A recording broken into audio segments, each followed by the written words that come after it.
সংক্ৰান্তি তিথি শ্ৰী শ্ৰী মাধৱদেৱ স্থাপিত ঢেকীয়াখোৱা বৰনামঘৰ আজি নিশাৰ পৰাই আৰম্ভ হ'ব মাহজোৰা চাৰিপখনীয়া পালনাম। এই পালনাম ভাগ সুচাৰুৰূপে পালন কৰিবলৈ অসমৰ বিভিন্ন প্ৰান্তৰ পৰা অহা লক্ষাধিক ভক্তক আদৰিবৰ বাবে ঢেকীয়াখোৱা বৰনামঘৰ পৰিচালনা সমিতি, ঢেকীয়াখোৱা গাঁওবাসী তথা যোৰহাট প্ৰশাসন সম্পূৰ্ণ সাজু হৈ উঠিছে।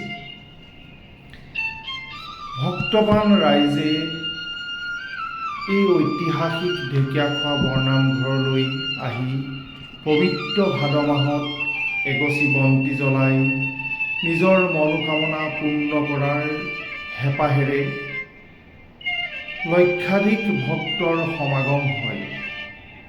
এই ভক্তপ্ৰাণ ৰাইজক আদৰাত যাতে কোনো ত্ৰুটি হৈ নুঠে তাৰ বাবে ঢেকীয়াখোৱা বৰনামঘৰ পৰিচালনা সমিতি তথা গাঁওবাসী সজাগ হৈ উঠিছে। ইতিমধ্যে নামঘৰভাগিৰ চৌপাশ তথা নামঘৰৰ বিভিন্ন ধৰণৰ চাফ চিকুণ কৰি সুন্দৰকৈ সজাই পৰাই তুলিছে। ভক্তবান ৰাইজসকলৰ মনোবাঞ্ছা পূৰ্ণ হোৱাৰ যি প্ৰবাদ আছে, এগছি বন্তি জ্বলালে এই ভাদ মাহৰ চাৰিপখঙ্গীয়া নামত তেখেতসকলৰ যি আশা আকাংক্ষা সকলো পূৰ্ণ হয়।